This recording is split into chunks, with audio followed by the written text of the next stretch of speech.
Psycho Cybernetics. Chapter 9. The Failure Mechanism.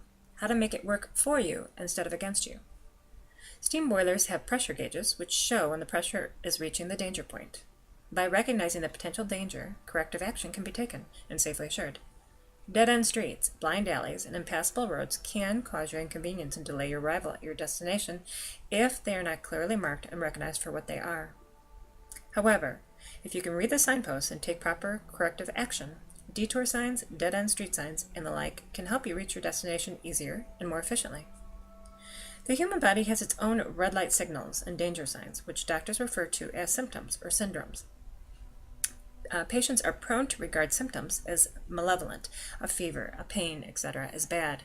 Actually, these negative signals function for the patient and for his benefit, if he recognizes them for what they are and takes corrective action. They are the pressure gauges and red lights which help maintain the body in health.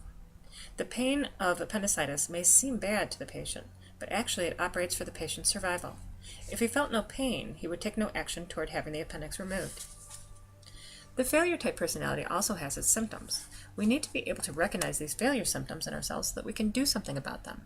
When we learn to recognize certain personality traits as signposts to failure, these symptoms then act automatically as negative feedback and help us guide us down the road to creative accomplishment.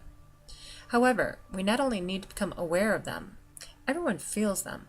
We need to recognize them as undesirables, as things which we do not want, and most important of all, convince ourselves deeply and sincerely that these things do not bring happiness. No one is immune to these negative feelings and attitudes. Even the most successful personalities experience them at times. The important thing is to recognize them for what they are and take positive action to correct course. The picture of failure. Again, I found that patients can remember these negative feedback signals, or what I call the failure mechanism, when they associate them with the letters that make up the word failure. They are frustration, hopelessness and futility; aggressiveness, misdirected; insecurity, loneliness, lack of oneness; uncertainty, resentment; emptiness. Understanding brings cure. No one sits down and deliberately, with malice, afterthought, decides to develop these negative traits just to be perverse. They do not just happen, nor are they an indication of the imperfection of human nature. Each of these negatives was originally adopted as a way to solve a difficulty or a problem. We adopt them because we mistakenly see them as a way out of some difficulty. They have meaning and purpose, although based upon a mistaken premise. They constitute a way of life for us. Remember, one of the strongest urges in human nature is to react appropriately. We can cure these failure symptoms, not by willpower, but by understanding, by being able to see that they do not work and then that they are inappropriate. The truth can set us free from them. And when we can see the truth, then the same instinctive forces which caused us to adopt them in the first place will work in our behalf in eradicating them. 1. Frustration. Frustration is an emotional feeling which develops whenever some important goal cannot be realized or when some strong desire is thwarted. All of us must necessarily suffer some frustration by the very fact of being human and therefore imperfect, incomplete, unfinished. As we grow older, we should learn that all desires cannot be satisfied immediately. We also learn that our doing can never be as good as our intentions. We also learn to accept the fact that perfection is not necessary nor required, and that approximations are good enough for all practical purposes. We learn to tolerate a certain amount of frustration without becoming upset about it. It is only when a frustrating experience brings excessive emotional feelings of deep dissatisfaction and futility that it becomes a symptom of failure. Chronic frustration usually means that the goals we have set for ourselves are unrealistic, or the image we have of ourselves is inadequate, or both. Practical goals versus perfectionistic goals. To his friends, Jim S. was a successful man. He had risen from stock clerk to vice president of his company. His golf score was in the low 80s. He had a beautiful wife and 2 children who loved him. But nevertheless, he felt chronically frustrated because none of these measured up to his unrealistic goals. He himself was not perfect in every particular, but he should be. He should be chairman of the board by now. He should be shooting in the low 70s.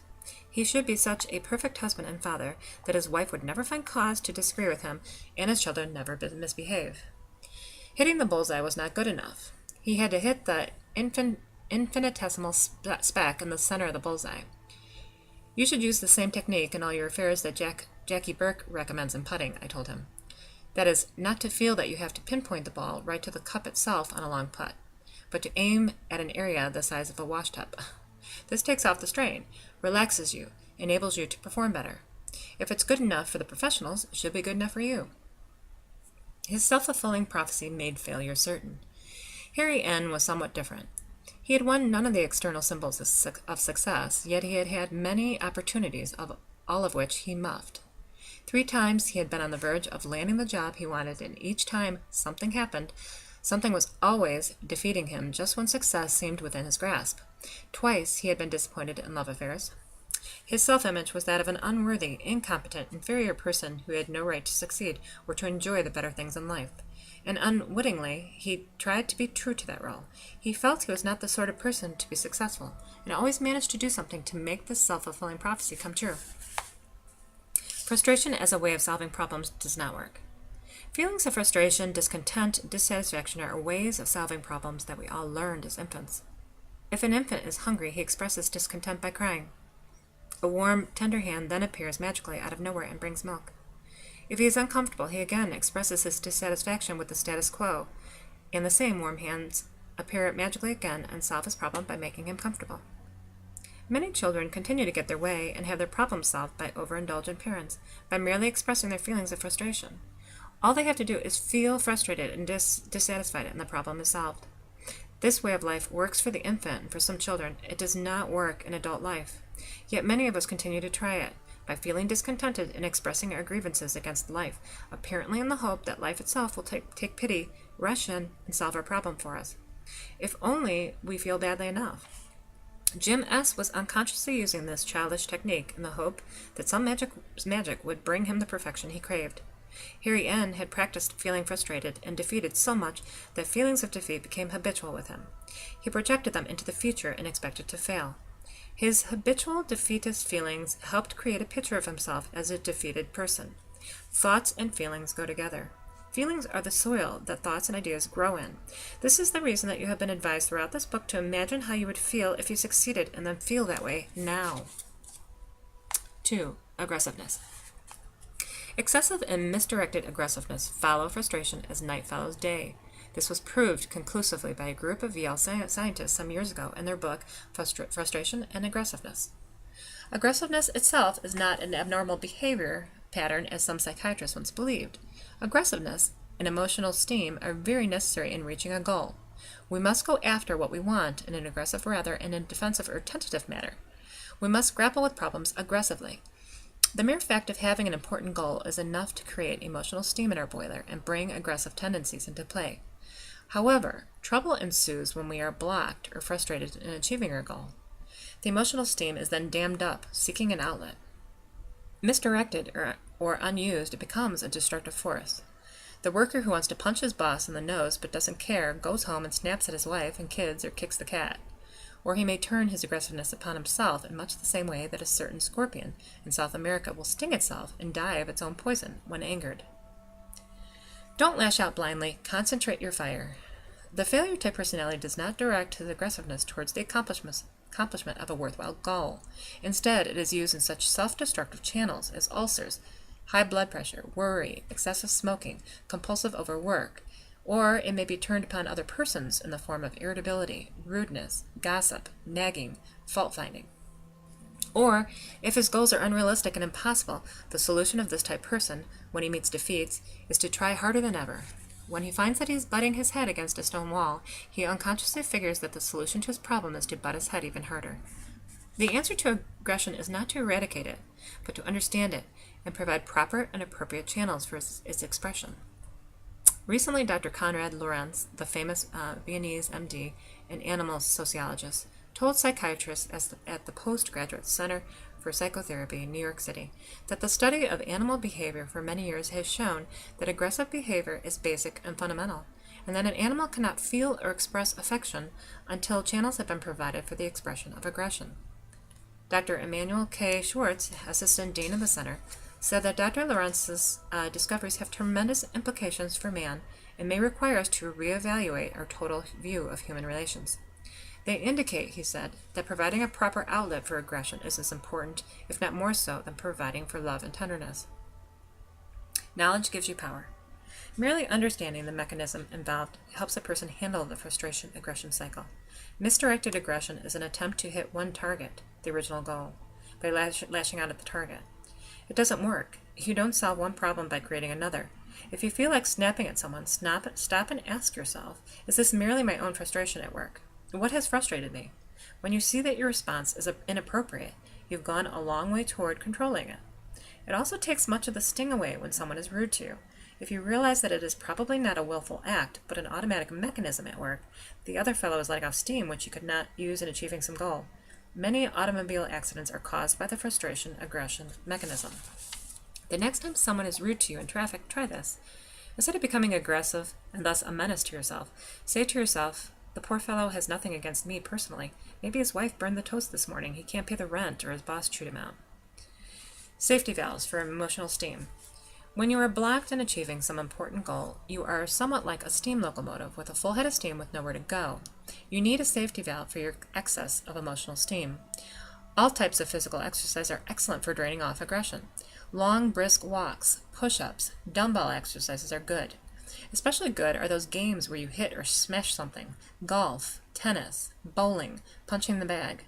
Many frustrated women intuitively recognize the value of heavy muscular exercise in draining off aggressiveness when they feel an urge to rearrange all the furniture in the house after becoming upset. Another good device is to vent your spleen in writing. Write a letter to the person who has frustrated or angered you. Pull out all the stops. Leave nothing to the imagination. Then burn the letter. The best channel of all for aggression is to use it up as it was intended to be used, in working towards some goal. Work remains one of the best therapies and one of the best tranquilizers for a troubled spirit. 3. Insecurity. The feeling of insecurity is based upon a concept or belief of inner inadequacy. If you feel that you do not measure up to what is required, you feel insecure. A great deal of insecurity is not due to the fact that our inner resources are adequately inadequate, but due to the fact that we use a false measuring stick. We compare our actual abilities to an imagined ideal, perfect, or absolute self. Thinking of yourself in terms of absolutes induces insecurity.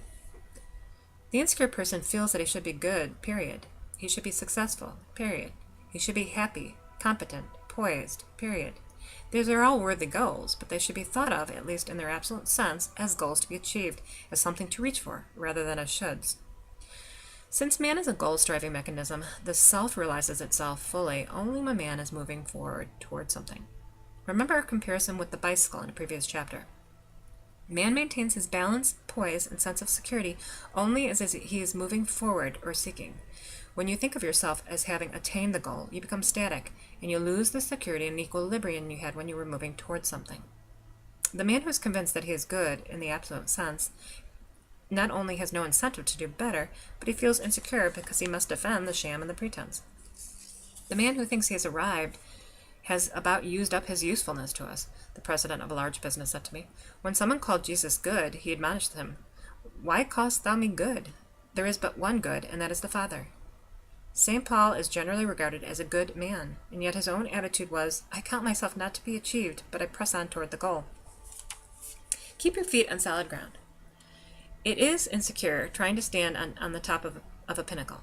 Mentally, get down off your high horse and you will feel more secure. This has very practical applications. It explains the underdog psychology in sports. When a championship team begins to think of itself as the champions, they no longer have something to fight for, but a status to defend. The champions are defending something, trying to prove something. The underdogs are fighting to do something and often brings about an upset. I used to know a boxer who fought well until he won the championship. In his next fight, he lost the championship and looked bad doing so. After losing the title, he fought well again and regained the championship. A wise manager said to him, "You can fight as well as champion as when you're the contender if you'll remember one thing. When you step into that ring, you aren't defending the championship, you're fighting for it. You haven't got it, you've laid it on the line when you crawl through the ropes." The mental attitude which engenders insecurity is a way. It is a way of substituting sham and pretense for reality. It is a way of proving to yourself and others that your superiority. But it is self-defeating. If you are perfect and superior now, then there's no need to fight, grapple, and try. In fact, if you are caught trying real hard, it may be considered evidence that you are not superior, so you don't try. You lose your fight, your will to win. 4. Loneliness. All of us are lonely at times. Again, it is a natural penalty we pay for being human and individual. But it is the extreme and chronic feeling of loneliness, of being cut off and alienated from other people, that is a symptom of the failure mechanism. This type of loneliness is caused by an alienation from life. It is a loneliness from your real self. The person who is alienated from his real self has cut himself off from the basic and fundamental contact with life. The lonely person often sets up a vicious cycle. Because of his feelings of alienation from himself, human contacts are not very satisfying, and he becomes a social recluse. In doing so, he cuts himself off from one of the pathways to finding himself, which is to lose oneself in social activities with other people.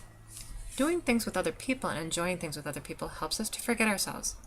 In stimulating conversation, in dancing, playing together, or in working together for a common goal, we become interested in something other than maintaining our own shams and pretenses. As we get to know the other fellow, we feel less need for pretense. We unthaw and become more natural.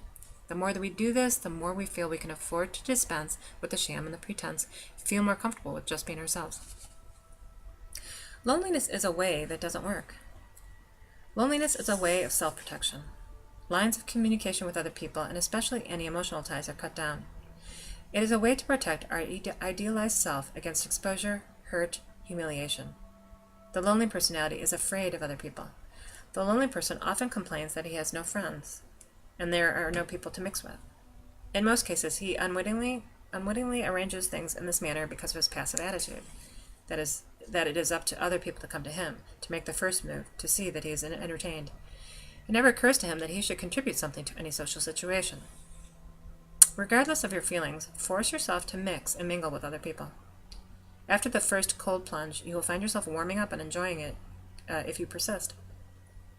Develop some social skill that will add to the happiness of other people. Dancing, bridge, playing the piano, tennis, conversation. It is an old psychological axiom that constant exposure to the object of fear immunizes against the fear. As the lonely person continues to force himself into social relations with other human beings, not in a passive way, but as an active contributor, he will gradually find that most people are friendly, and that he is accepted. His shyness and timidity will begin to disappear. He feels more comfortable in the presence of other people and with himself. The experience of their acceptance of him enables him to accept himself. 5. Uncertainty. Albert Hubbard said the greatest mistake a man can make is to be afraid of making one. Uncertainty is a way of avoiding mistakes and responsibility. It is based upon the fallacious premise that if no decision is made, nothing can go wrong. Being wrong holds untold horrors to the person who tries to conceive of himself as perfect. He is never wrong and always perfect in all things. If he were ever wrong, his picture of a perfect, all-powerful self would crumble. Therefore, decision-making becomes a life-or-death matter. One way is to avoid as many decisions as possible and prolong them as much as possible. Another way is to have a handy scapegoat to blame. This type of person makes decisions, but he makes them hastily, prematurely, and is well known for going off half-cocked. Making decisions offers him no problem at all. He is perfect. It is impossible for him to be wrong in any case. Therefore, why consider facts or consequences? He is able to maintain this fiction when his decisions backfire, simply by convincing himself it was someone else's fault. It is easy to see why both types fail. One is continually in hot water from impulsive and ill-considered actions. The other is stymied because he will not act at all. In other words, the uncertainty way of being right doesn't work. Nobody is right all the time. Realize that it is not required that a man be 100% right at all times. No baseball batter has ever had 1,000 average. If he is right 3 times out of 10, he is considered good. The great Babe Ruth, who holds the record for the most home runs, also holds the record for the most strikeouts. It is in the nature of things that we progress by acting, making mistakes, and correcting course. A guided torpedo literally arrives at its target by making a series of mistakes and continually correcting its course. You cannot correct your course if you are standing still. You cannot change or correct nothing. You must consider the known facts in a situation. Imagine possible consequences of various courses of action. Choose one that seems to offer the best solution and bet on it. You can correct your course as you go. Only little men are never wrong. Another help in overcoming uncertainty is to realize the role that self-esteem and the protection of self-esteem play in indecisiveness. Many people are indecisive because they fear loss of self-esteem if they are proved wrong. Use self-esteem for yourself instead of against yourself by convincing yourself of this truth. Big men and big personalities make mistakes and admit them. It is the little man who is afraid to admit he has been wrong. No man ever became great or good except through many and great mistakes, said Gladstone. I have learned more from my mistakes than from my successes, said Sir Humphrey Davy. We learn wisdom from failure much more than from success. We often discover what we'll do by finding out what we'll not do. And probably he who never made a mistake never made a discovery, Samuel smiles. Mr. Edison worked endlessly on a problem using the method of elimination. If a person asked him whether he were discouraged because so many attempts proved unavailing, he would say, "No, I am not discouraged, because every wrong attempt discarded it another step forward." This is Thomas A. Edison.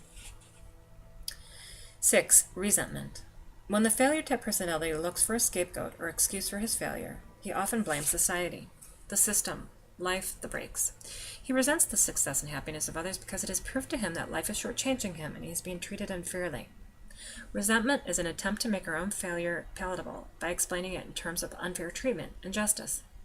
But as a salve for failure, resentment is a cure that is worse than a disease.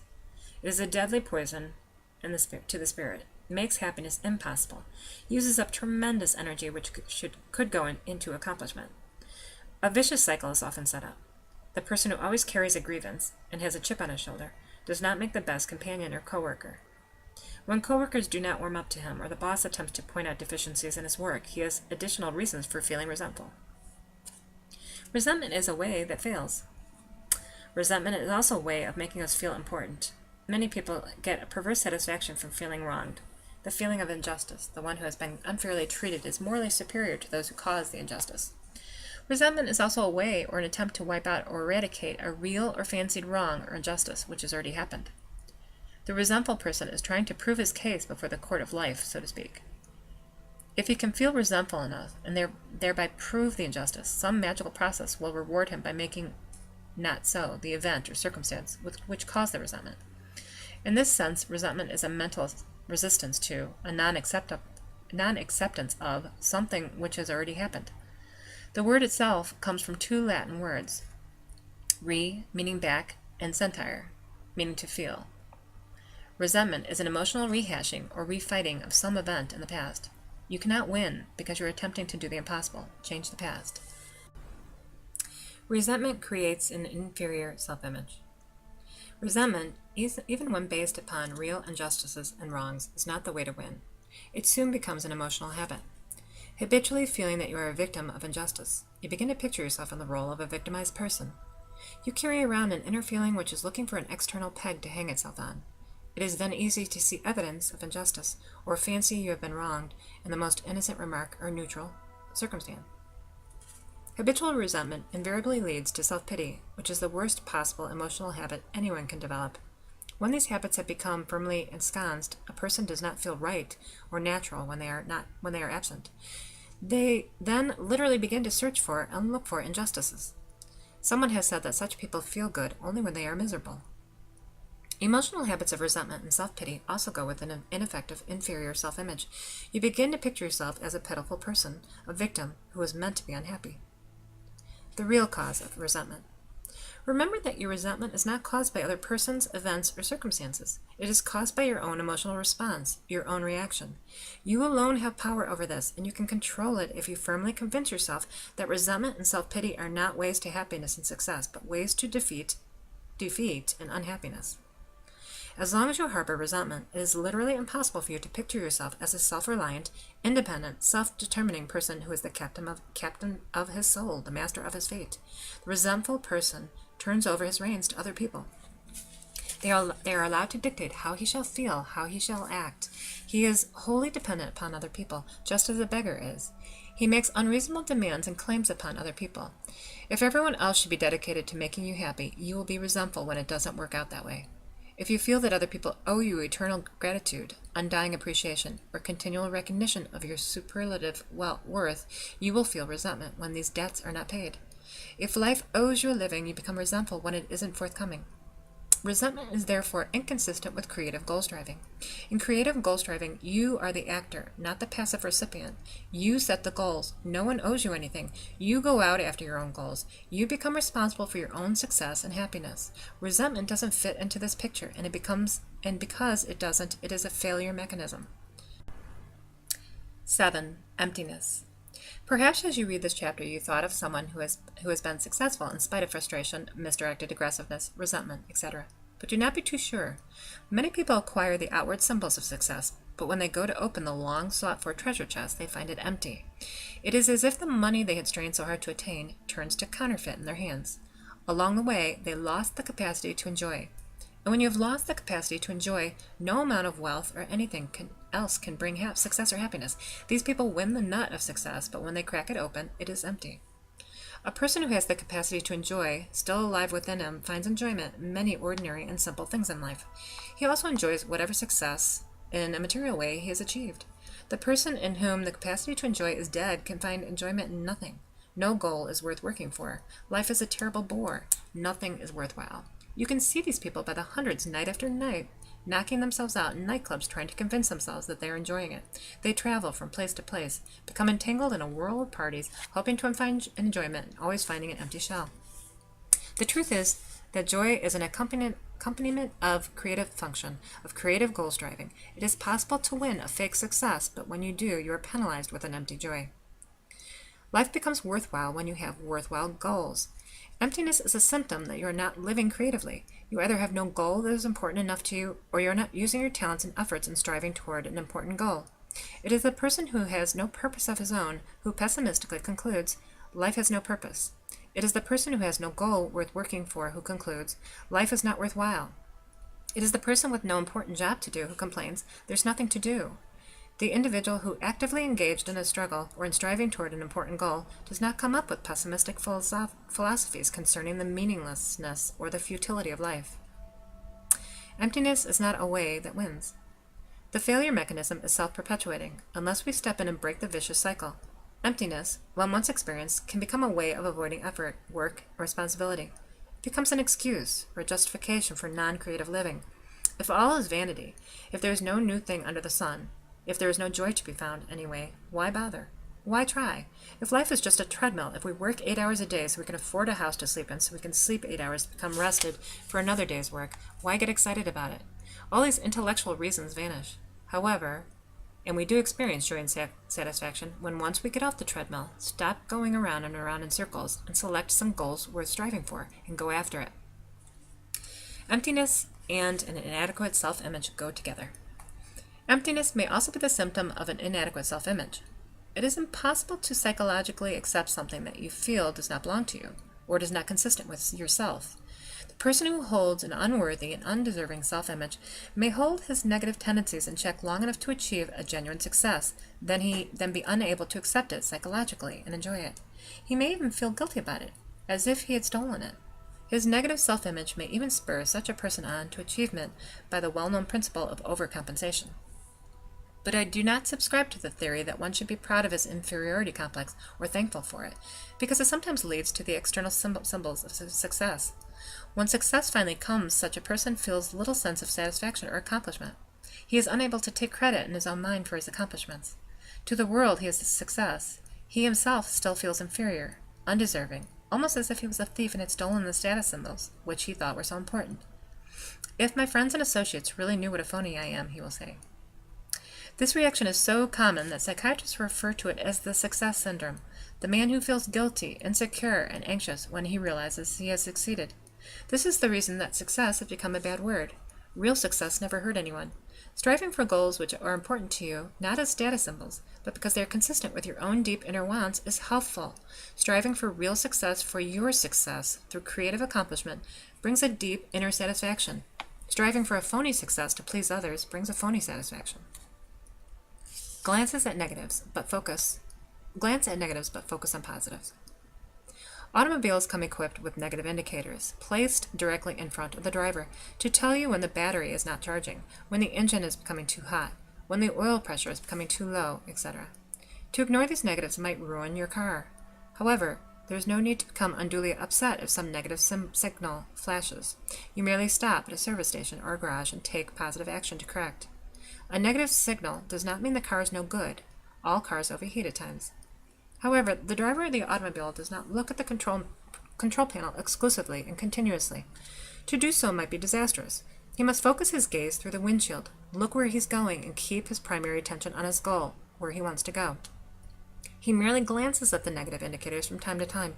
When he does not fix upon or dwell upon them. He quickly focuses his sight ahead of him again and concentrates on the positive goal of where he wants to go. How to use negative thinking. We should adopt a somewhat similar attitude about our own negative symptoms. I'm a firm believer in negative thinking when used correctly. We need to be aware of negatives so that we can steer clear of them. A golfer needs to know where the bunkers and the sand traps are, but he doesn't think continuously about the bunker where he doesn't want to go. His mind glances at this bunker but dwells upon the green. Used correctly, this type of negative thinking can work for us to lead us to success if, 1, we are sensitive to the negative, to the content that it can alert us to danger. 2, we recognize the negative for what it is, something undesirable, something we don't want, something that does not bring genuine happiness. And 3, we take immediate corrective action and substitute an opposite factor from the success mechanism. Such practice will in time create a sort of automatic reflex, which becomes a part of our inner guidance system. Negative feedback will act as a sort of automatic control to help us steer clear of failure and guide us to success.